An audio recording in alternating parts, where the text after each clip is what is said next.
Queridos, graça e paz, amém? Aleluia.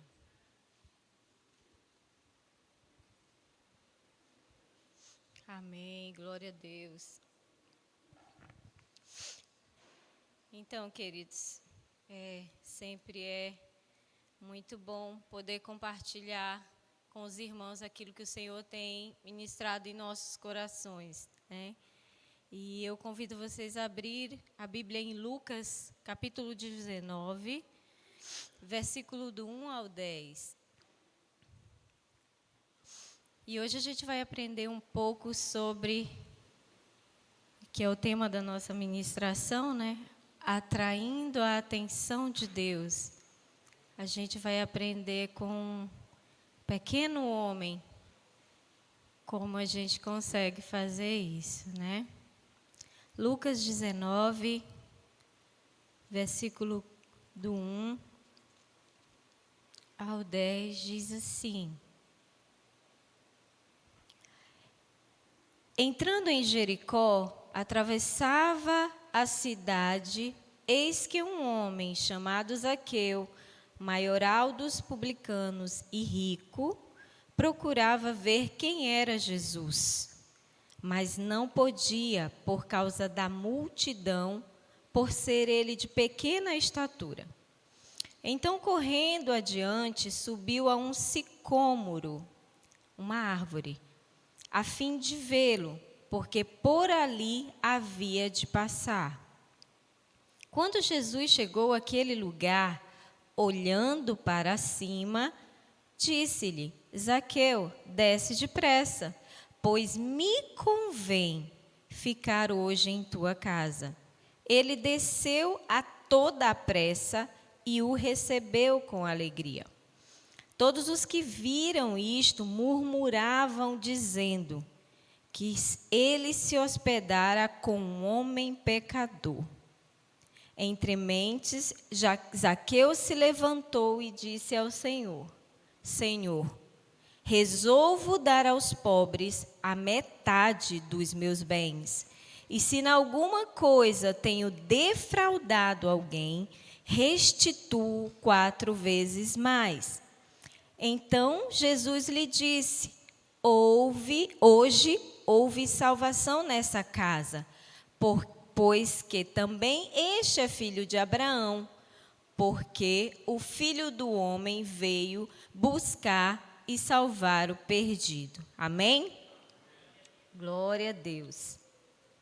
Bem, se a gente for fazer uma comparação com os 4 evangelhos, nós iremos encontrar, dentre muitas histórias narradas, muitas pessoas indo até Jesus para terem suas necessidades atendidas, né? Seus clamores, suas súplicas. A gente tem, por exemplo, cegos que foram curados, aleijados, né? Nós temos filhos doentes, pessoas endemoniadas. Então, todos que iam até Jesus, eles tinham uma necessidade visível, né? Havia uma necessidade para se encontrarem com Cristo. Zaqueu foi um contexto um pouco diferente. E aí a gente vai... Eu acredito que vocês conhecem essa história, porque a gente conta até na sala das crianças, né? Uma das histórias que a gente conta, o homem pequenininho que subiu na árvore. Então, a maioria de nós já ouviu sobre a história de Zaqueu. Mas o texto nos diz que ele era chefe dos publicanos. E quem eram os publicanos naquela época? Os publicanos eram os cobradores de impostos. Como aquela região era muito rica, tinha muitas riquezas naturais e minérios, então as pessoas que tinham propriedades, que tinham terras ali, elas eram obrigadas a pagar tributos, a pagar impostos por morarem naquele lugar e serem donos daquelas riquezas. E Zaqueu, ele era o chefe. Era como se ele fosse o presidente do sindicato dos cobradores de impostos. Então, ele tinha pessoas que trabalhavam para ele, né? E esse império era arrecadado, esse imposto era arrecadado e passado àquele que era o imperador daquela época. E naquela época, quem governava a terra dos judeus, quem havia dominado aquela terra, era o Império Romano. Então, Zaqueu era conhecido como um traidor, porque ele era do povo, mas havia se vendido para prestar serviço para aquele que havia dominado a terra, né? Aquele que agora era o manda-chuva daquela terra. Então, ele, além de cobrar o que era exigido pelo império, ele cobrava um pouco mais, que aí ele colocava no bolso, né? Então, assim, ele orientava que os que ele comandava fizesse isso, e o que sobrava da parte que era devida ao império, ele embolsava, e por isso ele era muito rico. Não é muito diferente hoje, né, gente? Se a gente for fazer uma analogia do contexto, tem bastante isso acontecendo. Tá. E pela função que ele exercia, ele era odiado e ele era considerado uma pessoa indigna. Os cobradores de impostos, eles eram comparados aos piores pecadores, a pior raça de gente que existia. Inclusive, era comparado às prostitutas naquela época. Então, eram pessoas indesejáveis, que não tinham amigos, que jamais um judeu decente deveria ter amizade com uma pessoa que era cobradora de imposto, né? E só que ele ficou sabendo, é óbvio, né? O que estava acontecendo naquela região. Jesus, havia uma pessoa que estava curando pessoas e transformando a vida dessas pessoas. Então, ele teve interesse em conhecer quem era este homem. E até o texto diz assim, que ele procurava ver quem era Jesus. Só que a multidão era enorme, né? E esse sicômoro, geralmente, eram árvores plantadas à beira da estrada, né? E ele ficava bem na beira da estrada, onde Jesus iria passar. E, infelizmente, ou felizmente, aliás, porque algumas pessoas falam que ele tinha curiosidade em ver Jesus, mas, na verdade, a gente entende que ele não tinha curiosidade em saber quem era Jesus, ou ver quem era Jesus, ou simplesmente passar os olhos sobre ele. Mas algo muito maior o levou a tomar essa atitude que ele teve, de subir em uma árvore. Por quê, gente? Não era costume dos judeus correr.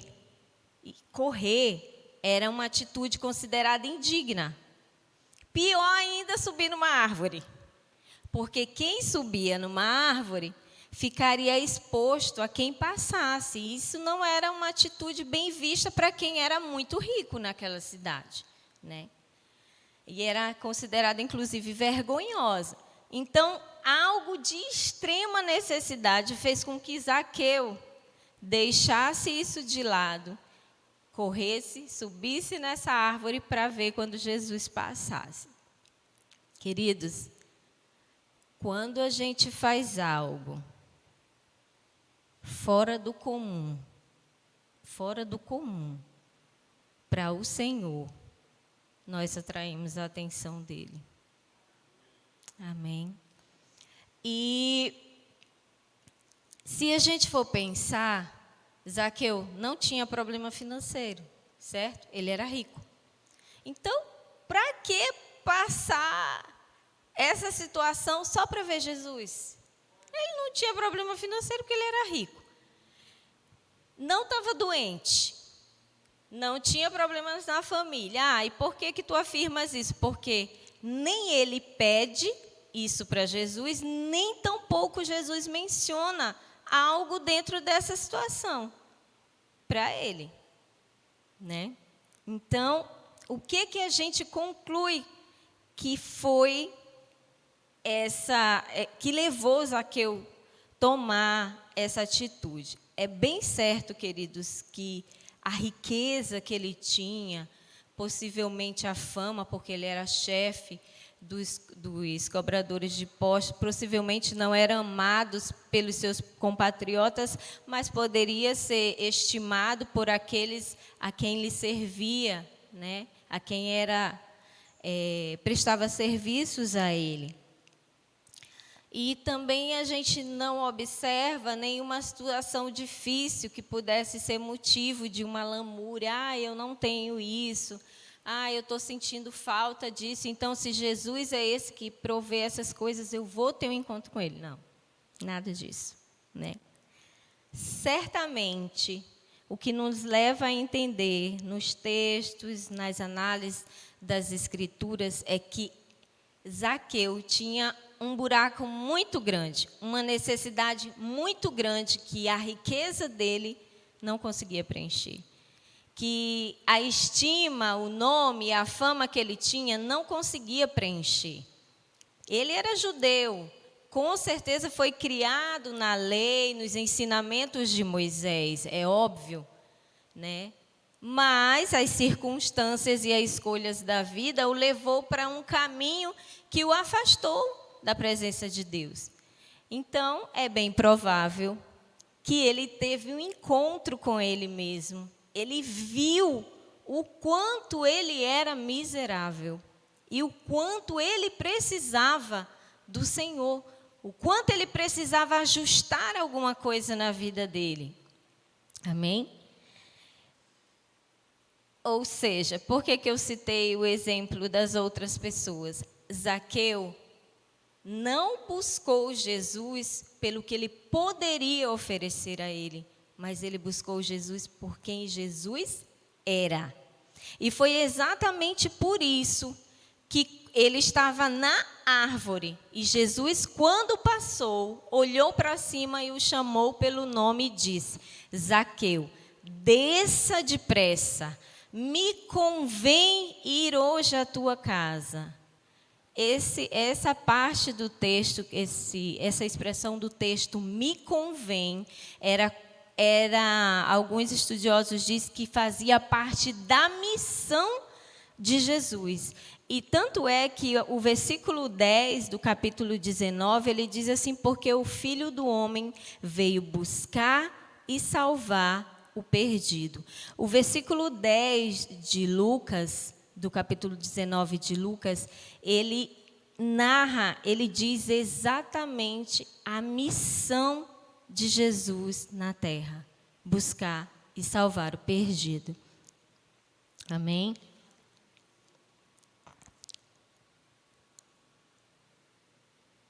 Ele reconheceu que precisava do Salvador. Ele sabia que Jesus tinha algo que ninguém podia dar para ele, nem tão pouco as riquezas que ele tinha. Eu queria que vocês abrissem em Marcos, capítulo 2, do verso 15 ao 17, e a gente vai ter um entendimento um pouco mais claro sobre isso. Marcos, capítulo 2, verso 15 ao 17.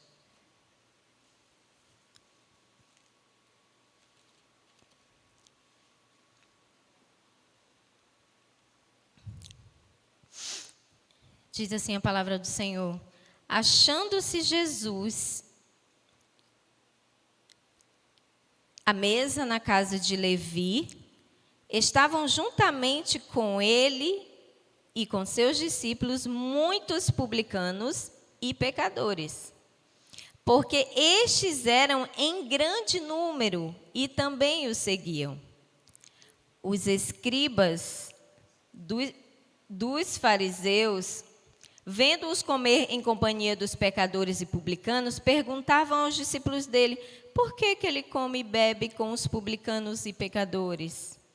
Tendo Jesus ouvido isto, respondeu-lhes: os sãos não precisam de médico, e sim os doentes. Não vim chamar justos, e sim pecadores. Quando a gente olha o texto, tendo ouvido Jesus, diz: os sãos não precisa de médico. Quando Jesus ele se refere, ele se identifica, fala de si como médico, na verdade, ele está falando de si como Salvador, nesse contexto. E quando ele fala do doente, e sim os doentes, ele está se referindo ao pecador, que necessita de cura e de salvação que somente ele tem para oferecer, né? Mas ele também fala no texto dos sãos. E ele diz que os sãos não precisam de médico. Então, os sãos não precisam do Salvador. Será que existe alguém que não precisa de Jesus? Não, não existe. As palavras de Jesus, elas são verdadeiras, mas aqui a resposta aos fariseus, ela contém um pouco de ironia, né? Porque quem são esses sãos? Os sãos são quem não reconhece sua miséria, seu pecado, sua necessidade de Cristo. Quem se considera autossuficiente, as pessoas extremamente egoístas e orgulhosas, que acham que tem o rei na barriga, que são dono do mundo e que podem tudo. Esses são os sãos considerados pelos fariseus. Eles acham que eles não precisam de Deus, né? Isaías nos dá também um exemplo, da mesma forma que Zaqueu se colocou nessa condição de pecador, de que necessita do médico porque é doente. Então, Jesus veio para as pessoas que sabem que nada são e que nada podem fazer se não for esse Deus, que são miseráveis, que dependem da misericórdia e da graça de Deus todo dia. Esses doentes somos nós, filhos de Deus, né? E quando Zaqueu ele teve essa atitude, ele reconheceu que ele era pecador e necessitava desse Salvador que estava naquela cidade, que estava salvando e mudando a vida das pessoas, e ele precisava de uma mudança urgente na vida dele. A gente tem também o exemplo do profeta Isaías. Isaías capítulo 6, versículo do 5 ao 7.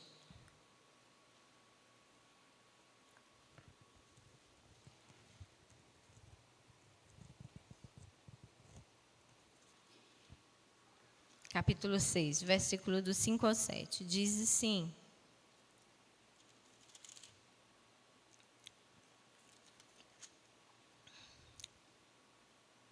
Então disse eu, ai de mim, estou perdido, porque sou um homem de lábios impuros e habito no meio de um povo de impuros lábios.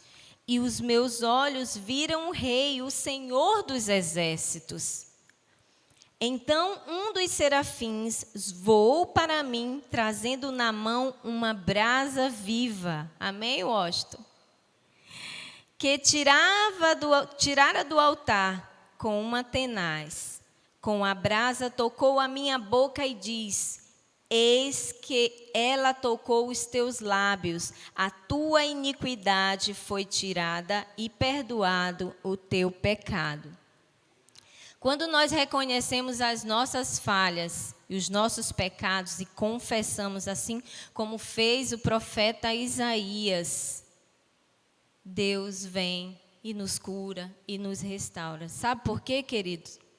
Da mesma forma que o anjo de Deus tocou na boca do profeta Isaías, Deus só pode tocar nas áreas da nossa vida onde nós reconhecemos a necessidade de Jesus.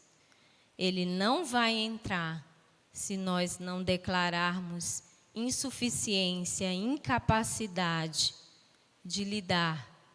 Se não reconhecermos que somos falhos e que não podemos sem Ele, não vai entrar e não vai mudar em nós.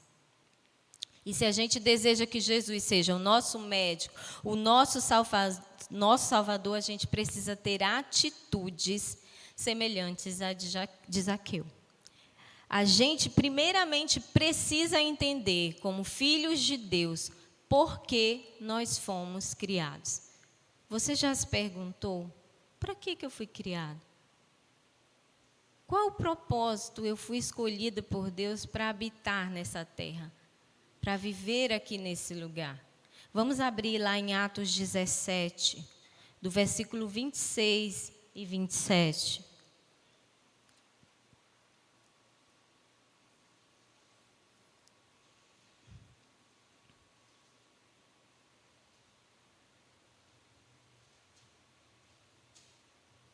Vamos ler do 24. O Deus que fez o mundo e tudo que nele existe, sendo ele Senhor do céu e da terra, não habita em santuários feitos por mãos humanas, nem é servido por mãos humanas como se de alguma coisa precisasse, pois ele mesmo é quem a todos dá vida, respiração e tudo mais. Verso 26. De um só fez toda a raça humana para habitar sobre toda a face da terra, havendo fixado os tempos previamente estabelecidos e os limites da sua habitação. Para quê? Resposta, versículo 27. Para buscarem a Deus. Nós fomos criados para buscarmos a Deus, para buscarmos a sua face, para atrairmos a sua atenção. Porventura tateando. Quem é que tateia? Quem é cego. Se porventura tateando o possam achar, bem que não está longe de cada um de nós. Amém? Amém. Então, a cegueira, queridos, do pecado, ela não pode nos impedir de buscar a Deus.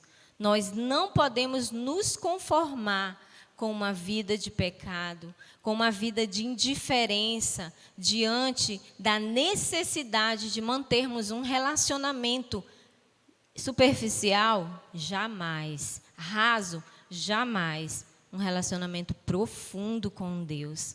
Porque Deus se revela, queridos, àqueles que o buscam. Buscar-me-eis e achar-me-eis, quando me buscardes de todo o vosso coração. E serei achados de vós, diz o Senhor. Nós o acharemos se nós o buscarmos. E quando nós nos dispomos para buscar o Senhor, vai gerar em Deus o ato de reciprocidade, que foi exatamente isso que aconteceu com Zaqueu. Ele estava lá não porque ele queria algo específico da parte de Jesus. Não, ele queria o próprio Jesus. Muitas pessoas estavam ali porque queriam milagres, queriam tocar em Jesus e receber a cura, queriam ser restaurados, queriam ser libertos, mas Zaqueu queria o próprio Jesus. E é assim que nós devemos nos achegar a Deus, não só com as nossas petições, as nossas súplicas, os nossos pedidos e as nossas necessidades, porque Ele é o nosso Pai e Ele nos conhece. Mas que primeiramente aprendamos a buscar o Senhor por quem Ele é. E porque sem Ele nós não podemos viver. Nós não podemos nada fazer. Queridos, Deus é um Deus tão grande, e Ele se manifesta nas coisas mais simples que existe. Recentemente, eu vou compartilhar com vocês, eu tenho orado muito eu até compartilhei com a pastora, muito pelas pessoas e pela tragédia que aconteceu com as pessoas no Rio Grande do Sul, né? E quando eu vejo alguns relatos, alguns vídeos, eu fico pensando assim, meu Deus, se fosse aqui, se fosse comigo, se a água tivesse me levado e alguém tivesse resgatado meu filho, meus cachorros, tudo eu fico pensando. Eu olho os vídeos e eu fico me colocando, né, no lugar daquelas pessoas. E aí eu tenho orado muito, né, por essas pessoas e Especificamente, acredito que foi na terça-feira, antes do café, a gente ora, estava só eu e o Vitor, e a gente estava orando, e eu senti no meu coração de orar pelas crianças que estavam nos abrigos. E eu comecei a orar e pedir para Deus guardar, para Deus proteger, para Deus confortar e consolar aquelas crianças, para Deus livrar do mal, porque a gente começa a pensar num monte de situações, né? Um abrigo tem pessoas de todos os lugares e de todos os tipos, com todas as bondades e maldades em seus corações. E esse mês é o mês de maio, é o mês de prevenção ao abuso a crianças e adolescentes, né? E a escola que a gente trabalha tem feito muitas campanhas. E a gente fica mais alerta, né? Sempre que é lembrado, a gente sempre fica em alerta, em conversar com os filhos, em orientar. Inclusive, até botei um vídeo, uma música, na verdade, no grupo das mães, para botar as crianças para ouvirem e depois conversarem com elas sobre o que aquela música diz.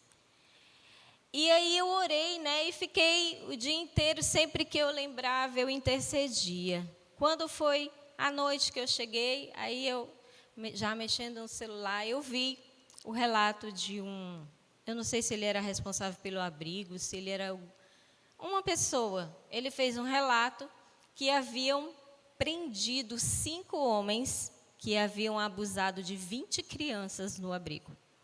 E eles estavam precisando de 20 colchões para aquelas crianças, especificamente para aquelas crianças. E eles haviam sido presos, esses 5 homens, e retirados do local de abrigo. Eu fiquei assim, pronto, assim, acabou o dia para mim, né? Eu fiquei arrasada com aquilo. E o Senhor continuou impelindo o meu coração para orar por aquelas pessoas, por essas crianças. E aí eu disse assim, ai Deus, eu já ajudei de forma tal, eu já ajudei de outras situações aqui, mas eu sinto que eu preciso fazer mais alguma coisa. Eu queria poder fazer mais alguma coisa. E eu até estava falando para o Luiz, eu disse assim, se o Vitor já fosse grande, já tivesse a vida dele aí bem decidida e resolvida, eu ia me candidatar como voluntária para ir ajudar a tomar conta das crianças lá e pregar o evangelho e fazer o que fosse preciso para ajudar aquelas pessoas, né? E eu disse, ai Deus, eu queria ajudar de alguma forma. Aí eu disse assim, eu pensei, né? Eu ia ler minha Bíblia na hora. Eu disse assim, meu Deus, será que as pessoas lá têm Bíblia? Meu Deus, a água deve ter levado a Bíblia de todo mundo. Aí eu pensei logo nas minhas, né? Eu disse, já pensou, eu ia perder todas as minhas Bíblias se fosse eu. E se as pessoas querem ler a Bíblia, como que vão ler? Aí, na mesma hora, nossa mente eu disse assim, sim, mas eu vou arrecadar a Bíblia, eu vou mandar a Bíblia, eu vou mandar para onde? Até que a caixa chegue na mão, no destino certo, para onde tem que ser, até abrirem essa caixa lá no meio de tantos donativos, vai passar muito tempo. Aí, agoniada para fazer as coisas, terminar de fazer meu devocional e fazer as coisas que eu tinha que fazer, quando terminou, eu já estava me arrumar, aí veio um vídeo do Conexão Política no meu celular, aí eu passei, aí logo vi o vídeo de um pastor, chamado Pastor Jack, da Igreja Vintage, lá em Porto Alegre. E aí ele fala exatamente que ele está saindo em busca de Bíblias, que as pessoas estavam pedindo Bíblia e culto. Que quando ele chegava lá, as pessoas estavam pedindo para ele pregar a palavra, se ele tinha alguma palavra para levar ao coração daquelas pessoas. E eu disse assim, meu Deus, eu fiquei assim, paralisada. Eu disse, como Deus responde rápido. E eu disse, eu vou fazer. Na mesma hora eu pensei, vou arrecadar a Bíblia, vou dar um jeito, vou pagar o frete, vou no correio, de algum jeito, essas Bíblias vão chegar lá. Entrei em contato com o pastor pelo direct, pedi o endereço da igreja e tudo. Ele me passou, depois me passou contato com outra pessoa. Aí tá. Aí eu postei, né? Ninguém, queridos, ninguém se dispôs a doar a Bíblia. Aí eu fiquei pensando, mas vai ver, o povo só tem uma Bíblia em casa. né? E as Bíblias aqui no Peba são tão caras. Às vezes o povo não está com tempo para ir comprar uma e se dispor e tudo. Mas eu não desisti, eu continuei orando. E aí eu me lembrei da Sociedade Bíblica do Brasil. Eu já tive livraria e eu era cadastrada e eu sempre comprava Bíblia na Sociedade Bíblica do Brasil, até porque eles têm muitas coisas. E aí eu entrei no site, já vi lá como fazer cadastro, queridos, e não dava certo. Eu disse, meu Deus, está repreendido em nome de Jesus, me ajuda, Senhor. E aí tem um número lá de telefone que a gente entra. Fiz cadastro, coloquei senha direitinho. Na hora que eu entrava, não dava certo. Aí eu entrei no WhatsApp, conversei, um rapaz me atendeu. Aí eu expliquei para ele, olha, eu fiz meu cadastro, estou tentando comprar umas Bíblias, porque eu quero mandar para o Rio Grande do Sul e tal. Aí ele disse, não, faça seu cadastro, eu vou mandar para o seu e-mail, uma senha e tal, me orientou lá tudo direitinho. No mesmo dia não deu certo. Ele disse assim, olha, já está encerrando o meu horário, mas amanhã de manhã eu chamo a senhora aqui de novo e a gente vai resolver a sua situação. Beleza. Como eu estou no estado do Pará, me cadastrei pela Regional do Pará, né? Com o gerente regional da Sociedade Bíblica do Brasil aqui no Pará. Aí tá, beleza, deu certo o cadastro, no outro dia ele resolveu tudinho para mim. Aí eu listei lá tudo que as Bíblias que estavam num preço maravilhoso. Tinha a Bíblia de R$ 7,90. R$ 7,90. Bíblia de R$ 7,90. Eu disse, ai, Jesus, vai dar para comprar um bocado. E agora vai ficar fácil para o povo ajudar, né? Porque, pelo amor de Deus, tá bom que não quer se desfazer da sua Bíblia, mas aí não dispôs de R$ 7,90 para dar uma Bíblia? Ok. Aí tá bom. Aí lá, quando eu vou fazendo, porque a gente vai formatando o pedido, né? Já listando para separar, na hora que eu boto o frete, ia demorar quase 20 dias para chegar, porque do norte para lá não tem aéreo, só tinha transporte. E eu disse, meu Deus do céu. E o frete era quase R$ 200. Eu disse, meu Deus, agora mesmo é que eu vou precisar da ajuda dos doadores para a gente mandar, no mínimo, uma caixa de Bíblia e outros materiais para as crianças, né? Porque eu estava pensando nas Bíblias, mas também eu queria que chegasse a palavra no coração das crianças, né? Aí tá bom. Aí lá tinha quando eu fui para botar o endereço, o CEP direitinho, aí tinha assim, se for para outra região, outro endereço, que era o meu endereço, estava cadastrado, entrar em contato nesse número. Aí eu volto para o rapaz e digo, moça, eu tive esse problema aqui, porque eu quero... Ele disse, não, então eu vou fazer assim, eu vou te passar a nossa conversa, você vai ser atendida agora pela Regional de Curitiba, que é mais perto de Porto Alegre. Ok, beleza. A Marli me atendeu maravilhosamente bem. A gente vai entregar no endereço que a senhora quiser lá. Glória a Deus. Tá bom. E aí, hoje, quando eu fui já selecionando, algumas pessoas já fizeram doação para a glória de Deus, já abençoaram. E aí eu disse assim, Jesus amado, mas eu precisaria saber, eu todo tempo com o coração nas crianças, sabe? Eu disse assim, mas e a faixa etária dessas crianças que eu não sei, para mandar coisas específicas? Porque quem trabalha com criança sabe que para atingir uma idade precisa de uma linguagem específica. E lá, como tem de todas as idades, eu não queria errar. Aí eu mandei mensagem de novo para o pastor. Boa tarde, pastor, o senhor pode me dizer a média da quantidade de crianças que tem aí? Aí ele falou o tanto de crianças. Aí eu disse, eita, meu Deus, mas aí eu ia querer saber a idade. Será que ele vai me atender, que ele deve estar ocupado, né? Eu pensei assim. Aí eu disse assim, havia possibilidade do senhor me dizer pelo menos a maior número de faixa etária? Ele faz o seguinte, eu vou te passar o contato da pessoa que está responsável pelo Ministério Infantil da nossa igreja e ela que está cuidando dessas crianças. Aí falei com a menina, Isabela, o nome dela.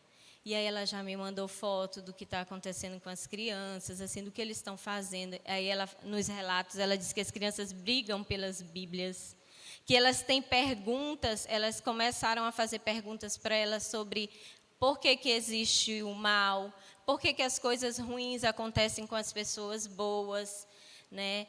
E aí ela disse assim, a gente também está pedindo aqui ajuda em oração, a gente está com um propósito de oração pelas crianças. Todas as crianças que tem lá não são parentes, não são conhecidas umas das outras, são crianças aleatórias, de lugares que eles não sabem.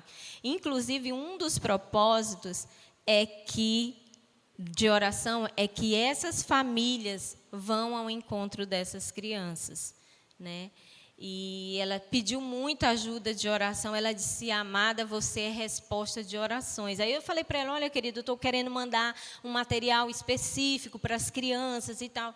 Ela disse: meu Deus, eu tenho pedido a Deus em oração há uma semana que cheguem esses tipos de donativos aqui, porque todas as livrarias evangélicas foram alagadas, foram atingidas e perderam tudo. Até as Bíblias que as doações que fizeram para a igreja e que o pastor comprou, só vai chegar daqui a 7, 10 dias, essa é a previsão, né? Aí eu disse assim: querida, acalma teu coração que vai chegar aí, vai chegar. A gente vai mandar, eu vou mandar lápis de cor, eu vou mandar massinha, eu vou mandar tudo para atender essas crianças, para vocês trabalharem a mensagem de Deus. Ou seja, as pessoas estão com o coração muito, muito acessível à palavra. Os campos estão brancos, como diz aquele texto. Eu até lembrei desse texto do nosso quadro. Os campos estão brancos. E eu disse assim: Senhor, se eu não posso ir lá, eu quero ser instrumento para que a tua palavra chegue no coração dessas pessoas. Eu vou ajudar fazer com que essas Bíblias, esse material chegue lá, em nome de Jesus, né? Então, assim, voltando para o que eu disse para vocês, como Deus responde orações. Olha só que situação.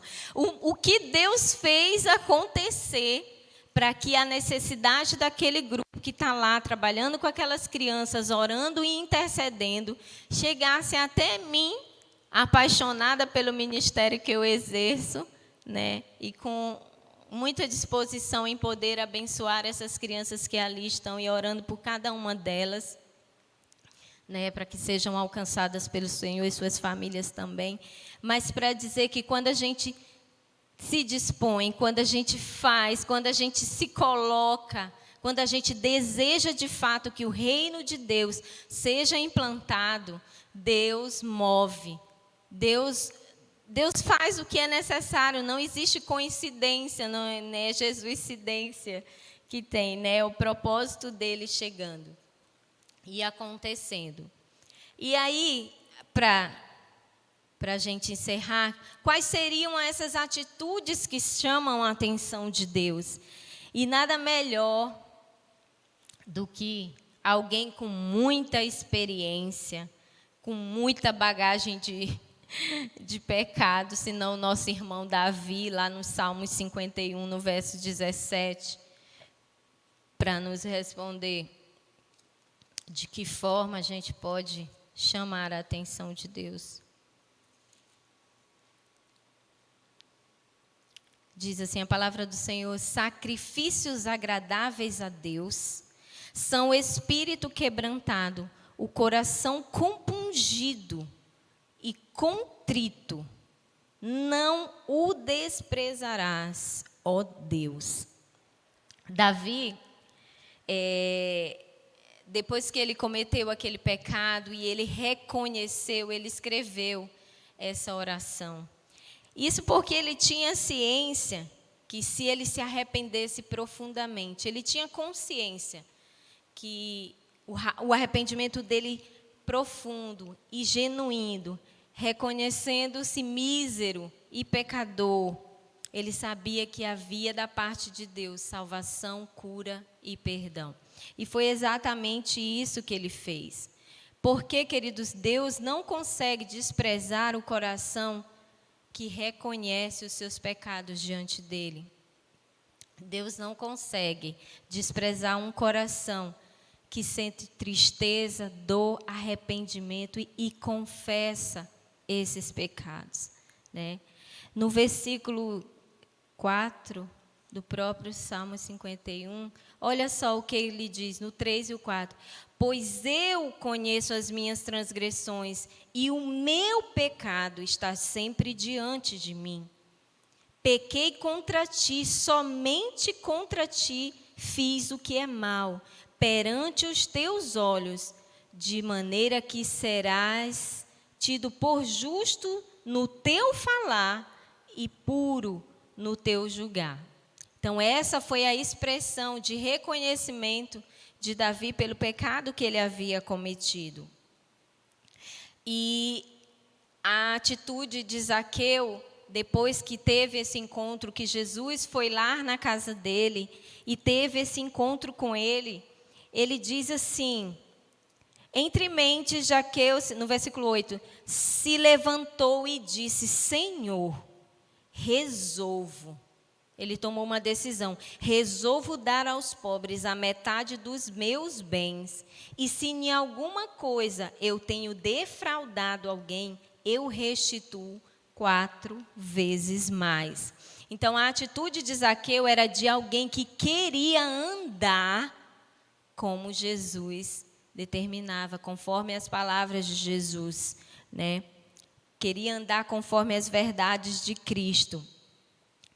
No capítulo 3, no verso 8 de Mateus, nos mostra claramente essa atitude de Zaqueu a partir de um princípio.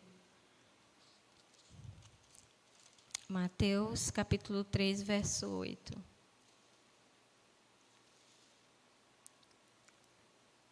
Produzi, pois, frutos dignos de arrependimento.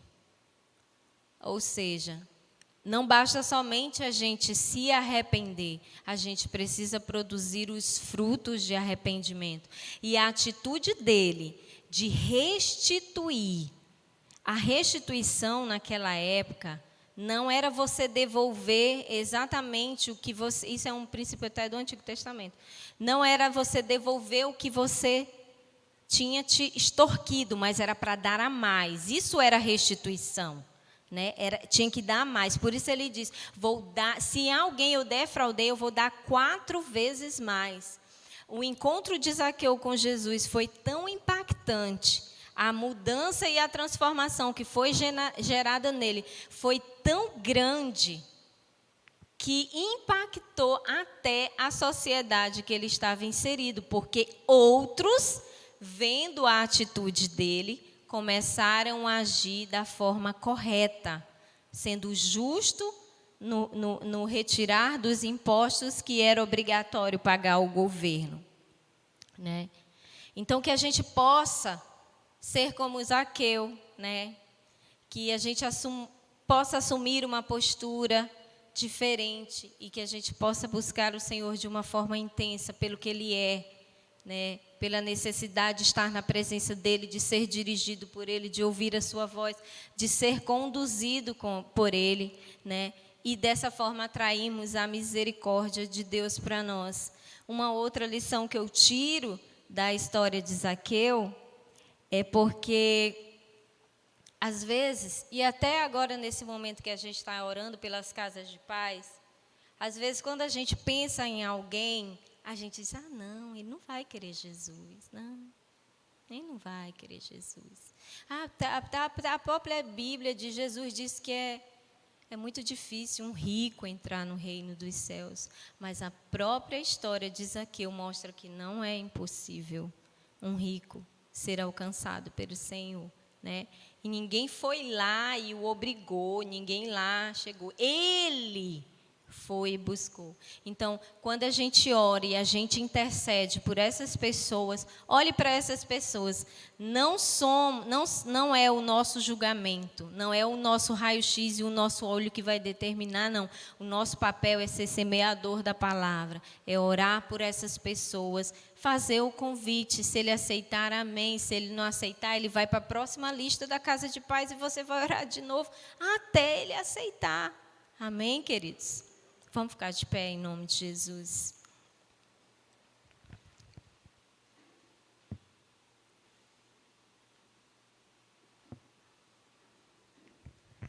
Vamos orar ao Senhor e vamos pedir a Ele, ao Espírito Santo nessa noite, que nos ajude nessa busca, nesse relacionamento, que possamos atrair a atenção de Deus, que o Senhor dê a nós um coração quebrantado e contrito, um coração que reconhece que não somos nada e que precisamos dele todos os dias das nossas vidas, amém? Deus soberano, Deus poderoso, nós te agradecemos, ó Deus, porque a salvação do Senhor chegou até nós. Pai, nós queremos te agradecer por todas as maravilhosas bênçãos, e a maior delas é a oportunidade que temos de te conhecer e de te servir. A maior delas é a oportunidade de estarmos caminhando para morar no céu contigo. O maior presente que o Senhor nos deu foi a nossa salvação, foi nos ter tirado das trevas e nos ter trazido para a tua maravilhosa luz. Deus, em nome de Jesus, que possamos todos os dias reconhecermos que nada somos, Senhor, sem Ti, que precisamos e que dependemos de Ti, que possamos atrair, Senhor, os Teus olhos com a nossa adoração, com o nosso louvor. Oh Deus, o que somos, Senhor? Nós somos os doentes que precisam de Ti. Nós não somos os sãos que não precisam de médico, mas nós somos aqueles que dependem exclusivamente do Teu amor, da Tua bondade, da Tua misericórdia, meu Deus. Que sejamos instrumento do Senhor para levar a palavra, Senhor, aos que necessitam, aos que precisam ter um encontro contigo.